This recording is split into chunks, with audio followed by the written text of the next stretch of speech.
Saturday night's main event. On NBC and Peacock, Jesse the Body Ventura showing up and having fun as well. Overall, I thought it was a great show for what it was. Nothing too unexpected, minus a couple of small things that we'll get into as we review the card. But overall, I thought it was a pretty solid show, especially for what it needed to be. I don't know why. Sometimes people, I feel like, maybe expect too much from the shows. I don't really know.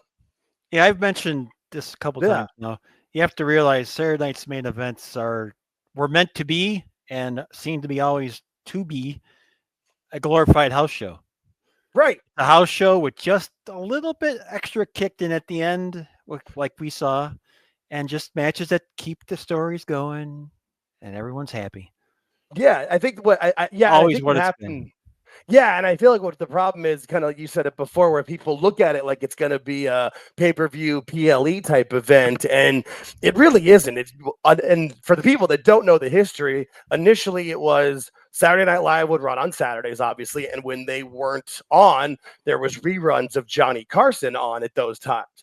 Johnny Carson, as he got a little older, he wanted to do less episodes and only work 3 or 4 days a week, and he was needing more reruns, so they didn't want to waste them on Saturday nights, and that's where the opportunity to have something that filled in.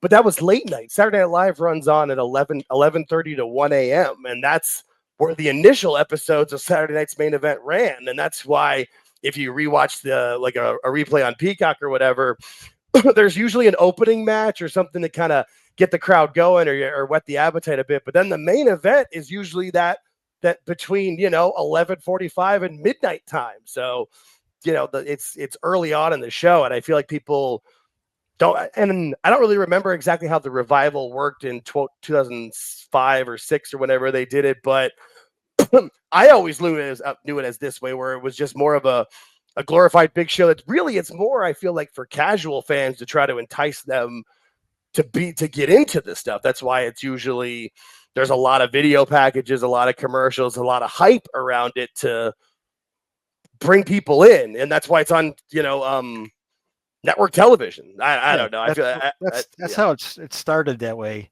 and it's always been the same. If you, like I said, I think I mentioned to you yesterday on the Spaces show that all the episodes of Saturday Night's Main Event were all taped in advance. Yeah, and that I didn't know. I didn't realize in advance most of the time.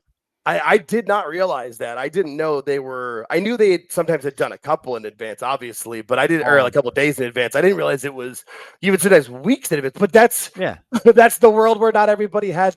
There was very few people that were tuned into the dirt sheets. You didn't have nearly as there was no internet. Yeah, it makes a lot of sense when you think about it. It's just kind of crazy to think about that they were able to pull that off, especially for some of those shows that did have big angles. And that was the thing, is there was always something that would happen on those shows, but it wasn't normally like a title change or a major match. It was normally something, like Bronson Reed returning. We could just kind of get into that, because that was the opening match. Let me finish up my thing here. Sorry. when I looked them up, the closest one I could find to the actual Saturday night's taping was 3 days away, or 2 or 3 days away. That was the closest. The furthest one out was like a month, 3-4 weeks. A lot of them are 3-4 weeks prior tape. So which makes sense. No, it does. It's just not. Yeah, and especially for when you're trying to make sure they can edit it to fit in that 90-minute time window, and then knowing they're going to have more commercials because it's a weekend on network television. That's kind of how that works. And so, it makes a lot of sense of why they do it that way. I just feel like sometimes, unfortunately, with the, internet wrestling community, you get people that are automatically wanting to complain or find the wrong with it. And, they're expecting too much out of it. It's kind of like it's not going to happen. It's not going to happen. Same with the people that are complaining that, I'm not feeling it like I was, like I was going into WrestleMania. Like, of course you weren't. The Royal Rumble to WrestleMania, that's like the playoffs. Of course, that's the most exciting time for it. There's just no off season, so they kind of have to reset and move forward and build things up. And if you're a long time enough wrestling fan, you should be able to see the seeds they're planted to get kind of building, which can lead into the return of Bronson Reed, which I thought was done very well. I thought it was fun. not to toot my own horn, but this is something that we called on this show back when we did our, it was the Raw After Mania review that we did the run-in show there. Because for me, the whole reason I wanted Reed to be included, or someone like Reed, is that everyone kept comparing Braun Breaker to Evolution and Batista. And he's the Randy Orton to me. He's a second generation wrestler.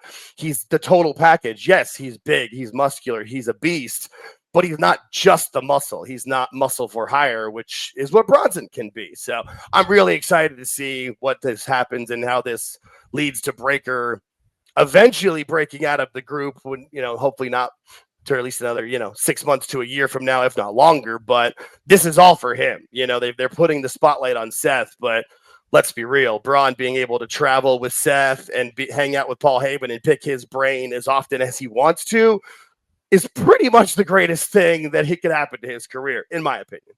Oh, yeah. I was with you on Bronson Reed. I just didn't think he'd be back that soon. If you remember, I said he shattered both his feet. I think it was just one that shattered, but I'm not sure. He fucked them up. He messed them both up. And I'm like, there's no way. I agree with you 100%. He'd be in there, but I didn't think it'd be that quick. Good for him. And I'm wondering if maybe he's not cleared for matches yet. Like, he can just kind of do hit a few moves, not actually have to do too much, but be that menacing, being part of it. So it'll be interesting to see. If he did his thing in the ring, he's cleared, because they won't let him go in there anymore. Like, a valid point, especially that you're right. It's hard to sometimes remember that we are in this whole new world, and you hear it from fans a lot of times where they automatically revert to, oh, well, they've always done this, they've always done that. We're in a new world now. It's a new regime. We've got to the benefit where we see some great things sometimes, and to the detriment sometimes where TKO has made certain business decisions that we don't all agree with. But in the end, at least for this match, I thought it was a great way to bring him. Yeah, and a great opener. Oh my God, that crowd was hot. Punk is getting some insane pops lately. Yeah, where'd that all of a sudden come from? Right. I mean, he was always getting big ones, but the last couple have been massive. Interesting. Yeah, I mean, I noticed it Saturday with you. I'm like, where'd this all of a sudden come from? It was the one I noticed was Raw. Was on Raw where you knew he was going to be the one to come out with Sammy, and obviously the crowd knew it. They were chanting for him, and you expected a big pop there. But even I rewound like 2 or 3 times on Netflix. I'm like, Jesus Christ, that was that loud. Good for him. I mean, he's, of anybody, he's probably the most authentic and genuine person out there. Like, who he is on screen really is who he is, and that connects. And there's probably nobody better on the mic right now either in the world of professional wrestling. When he cuts his promos, they've been fire. So it makes sense. It's just cool to see, and you wonder if maybe they pivot and maybe he'll be the one to take it off of John Cena before the end of the year. We'll see. It's cool. I'm very, very interested. And then with this storyline, clearly this is going to continue, and you wonder if maybe Punk and Sammy need to get a third to join them now, which there's a lot of opportunities of who that could be as well. I didn't think about that until just now. We may find out tonight. I mean, right? Oh, we're recording on a Monday, by the way. Yeah, and I should be able to get this out either right before or during Raw. So this will post on Monday. So then I don't, the match order, I think it was the next one was it the women's match that was next? I think it was Zelina and Chelsea Green, which I zoned out.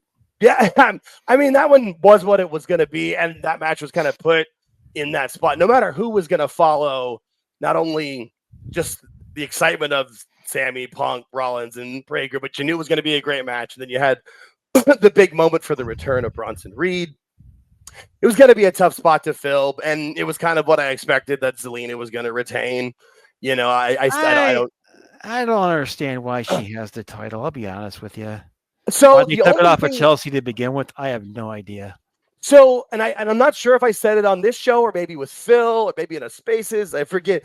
But the only reason that I can think of it is to kind of further Chelsea, to almost maybe make her a baby face in the sense where she's going to lose everything and then turn it around. I'm not quite sure though, because I would have thought there would have been more, drama with the Secret Service at this point. I'm not quite sure. I thought that was going to lead into Chelsea then either winning Money in the Bank or something in that sense. But I mean, Money in the Bank's 2 weeks away, so I think I was still off on that one. But I'm not really sure either on this one. Yeah, I don't see. She's very attractive. She has. That's it. Yeah, well, and I mean, not very good in the ring. She broke Chelsea's nose. Yeah, she's not the best in the ring. She's got a good charisma. I mean, and you hate to say it because it sounds misogynistic, but her best role was when she was Andrade's manager. She was awesome in that position. She was a great heel. She was a great heel bitch valet manager. Which honestly, we've talked about it multiple times. Both of us are big fans of managers, valets, seconds in wrestling. Like, you need more of that. And when you have someone who's good at it, like, she should be doing that, especially, hope like I think Kathy Kelly's supposedly getting trained to do that as well. That'd be a great thing for them to feud with each other. It'd be fun. She really did rearrange Chelsea's face. She did. I saw Matt Cardona's not her beautiful nose tweet. Yeah. But credit again to Chelsea Green for being awesome with it. She sold that so well. She immediately used that to her advantage, being able to, with the shots of her screaming and yelling on Twitter. She was posting about it a bunch. Like, she's, as I always call her, she's the queen of minute maximization. She is. Have you ever had your nose broken? No, I have not. Knock on wood. Luckily, I have. Okay, I have. Oh. And I'll be honest with you, I don't think I would have been continuing a match after I broke my nose, because what happens is your eyes water up. You can't feel any nasal. It's hard to describe, but if you had it happen, your nasal passages kind of just are gone, and your eyes are just like water. And so to be able to continue, I give her a ton of credit for to be able just to say something. She's one of those tough Canadian broads, man. She's got her freaking, right. She knows. Yeah, exactly. Right. She's got that hockey, Yeah, I wouldn't mess with her. I mean, have you ever seen? I didn't watch a ton of Lucha Underground. I've been to. It's one of those. Maybe on Patreon, I'll do a rewatch and do something there one day or something, because I do want to see all of it. But I've seen clips, and then I watched the whole match of her versus Penta. Have you seen that? No. Oh man, I'm not big on intergender matches. That one's pretty fun, and she takes a beating. She kicks ass at it. Like, you have to suspend disbelief, but that's what Lucha Underground was. It was a TV show, not just. She's also a tough girl. She's a woman of size, which is not. She does, yeah. No, but she's not like one of the 5'2". She's 5'6", 5'7", 5'8". Got some meat on her bones, as we used to say. Yeah, but I for whatever is happening with it, I hope it just continues to elevate her. But I don't see any way they don't, because they've got. I mean, everybody in creative, and Triple H especially, you can see they respect her. They love what she's doing. I mean, there's no way. I mean, she just renewed her contract recently. I saw them post about it. Like, she's incredible at what she does, and honestly will be an amazing, maybe not. I mean, she's good at ring, but maybe not so much as an in-ring coach. But she should be the one teaching people like how to, maybe not promo class, but like how to get the most out of your shit class. I just feel like she's amazing, and I feel like that Ren Sinclair down in NXT is like Chelsea Green 2.0. I can't sing her praises high enough. I mean, I'm not quite to the level where Evil Dose is, where she's his favorite wrestler, period, which I think is awesome, but she's definitely in my top 5. When she's on my screen, I'm not flipping the channel. I'm not turning away. She's awesome. She has a lot of fun. I'll give her that. Yeah, no, for sure. And then, yeah. So was the, I think the next one was it Jay and, did it go with, I know it was Cena and Cena. It was either Cena and Truth or the cage match. I kind of forget the orders because what is what it is. But I think it was Cena and Truth because people were still enjoying that because people did not like that cage match ending. But we can talk about Cena and Truth. It was what it was. I expect basically exactly what I expected it to be. It was fun, but nothing that out of the ordinary until, which I didn't quite expect, was Cody. See, our whole panel picked R-Truth to win this match by I some. see now. I would have thought that We if he all would have picked won, it him. would have. I saw. I just expected Cena to still retain with it, but I didn't expect. Or wait, no, Cody came back at the end. At the end. My bad. I got that wrong. But I didn't. I just didn't see Cena losing unless it would have been by DQ. But I mean, I think people. R-Truth can still go. It was great for what it was, but I'm not that surprised by any of it. Yeah, it was fun. Yeah, right. Exactly. I was just gonna say it was fun for what it was. It was sports entertaining. The cage match, I feel like what comes out of the cage match is more Jesse Ventura than anything else. I feel like everything I've seen of the highlights was him screaming about the rules and the door and not understanding. Oh, he just walked out of the door. You can't do that. I don't know. Yeah, I didn't hear him because we were on, so I didn't. Right. I was just gonna. I was just about to say, I'm like, I really, because I know when I'm on doing a watch along, I will sometimes hear the commentary. I put on the closed caption so I can try to see. But yeah, usually if I want to, and if I'm watching a show, doing a watch along, and then we're going to review it later, I have to go back and rewatch it and kind of absorb everything, especially on the commentary. You don't really catch all that. But yeah, he was screaming about how Priest was a coward for walking out the door. He should have went over the top. And that is what it was. 2 feet hit the ground. I think I'm surprised that people were surprised that Damian won the match simply just because Drew won the match at Mania. I feel like if Drew won this match, that's kind of the end of Priest. But we've talked about Priest plenty of times where there needs to be something. There needs to be some sort of change, some sort of growth. I still think it's getting further away from the goth and the spookiness of it, but unfortunately he came out Saturday with the Undertaker style bat wing things, and yeah, I don't know. I've never been that big into the goth spooky stuff myself, but they tried something here a little bit because people mentioned it yesterday. Dee mentioned it that she liked what they did with him, so maybe they're trying.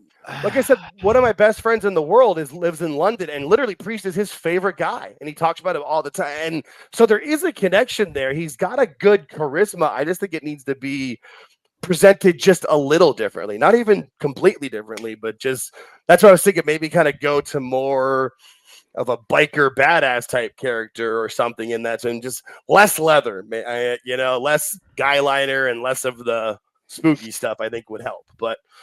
I enjoyed it. It was a decent cage. Yeah, no, I enjoyed the match. It was pretty much what I expected it to be. It does seem like Drew might be going to film a movie or something. I've heard some people saying, and it seemed like they kind of had him leave. Like he left on his own accord, but he was out of it, and that might be a way to write him off. And then it'll be interesting to see if they do that, and then when he comes back and how he comes back, because Drew knows how to do that pretty much better than anyone. So then kind of leads into the main event of Jay and Logan Paul, which was what it was, kind of what I expected it to be for sure. And John, that's where I got confused because John Cena came out, pulled out the referee of that match so that Cody could return and save Jey Uso, which I did. I know people were expecting Cody to return on SmackDown, and then I saw a lot of people posting that he was going to return at Saturday Night's Main Event. I didn't think that was going to be it. I thought he was going to take a little bit longer and more time off, but I mean, he's as wrestler as you can be, so he's probably got that old mindset of the longer I'm away, the harder it's going to be to keep my spot, or maybe they'll forget about me. So, and that was the second biggest pop of the night. We talked about CM Punk's pop. I'm not sure which one was louder or not, but those are the two big ones that stuck out to me, was Punk coming out and then Cody's return. I'm wondering if The Office asked him to come back earlier or not. I mean, you could look at the top. There's the baby faces that were on the top. I mean, they need Cody back. I think that's basically what I'm trying to tell you. I think they brought him back early. That's what I'm trying to say. How's that? No, I mean, they definitely could be. You're not wrong. I mean, it does seem. I felt rushed to me. I thought he was going to stay gone at least through. I thought maybe he would come back leading into SummerSlam, or maybe even at SummerSlam, because I feel like the last few years there's been a big return at SummerSlam. Like when Brock came back, Cena came back a couple, before. Like there's been pretty big returns at SummerSlam. So I thought maybe that could have been the right time for him. But maybe you're right. Maybe they did rush it back. I'm not sure. Not rush him. Just kind of maybe ask him, could you come back a little earlier? Because we really could use a storyline here. You know what I mean? Yeah, and I mean, and that leads into words. I mean, it does lead into that's a very massive match at Money in the Bank of Cody and Jay versus Logan Paul and Cena. And I do love how Cena just leans into this heel stuff of like, how can I be the biggest heel possible? Put R-Truth through a table. Everybody loves R-Truth. Who can I team up with that everybody hates? Logan Paul. There's the answer. Like, you know, like, it's just. Yeah, I give John credit. He's trying to be a badass, but people. I don't know if it's a badass. I just think I mentioned to you before. I'm not convinced he's a bad person. That's why it's hard when you see those. Yeah, we all know his background. I mean, dude's a nice guy. More Make-A-Wishes than anybody. I mean, there's that interview with pretty much every interview he's done in the last 5 years. He get like, do you feel like the interview leaves that interview as a better person? Like, you know, because he connects it. I mean, Chris Van Vliet talks about it all the time. So yeah, which is why it's going to be very interesting if they do turn it back and how and what they do. Not only for when he leaves, but the rest of this year. It should make for at least interesting television. Whether it's good or not, we will see. That'll be good. That'll be fine. Yeah, I mean, I definitely enjoyed it, and I graded. I thought Saturday night's main event was a solid B, maybe even a B plus for what it should have been. It was fine. I went C on this all the way. Yeah.